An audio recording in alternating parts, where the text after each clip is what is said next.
याची सत्यप्रत काढायची। त्याचसोबत मित्रांनो जर ती मिळकत गुंठेवारी झालेली असेल तर गुंठेवारी सोबत देखील गुंठेवारीची मूळ प्रत आपण त्यावेळेस पाहायची असते।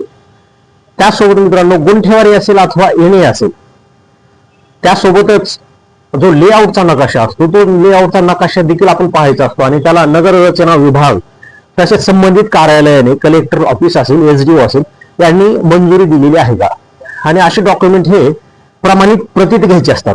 कारण अशा झेरॉक्स डॉक्युमेंटवर जर आपण एखादा दस्त करत असाल तर भविष्यामध्ये आपली फसवणूक होऊ शकते, फसवणूक होण्याची आपली दाट शक्यता असते।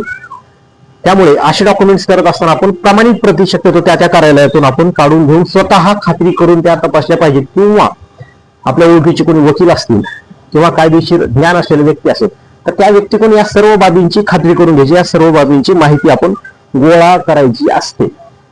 तसेच मित्रांनो महसूल फेरफार तपासावी।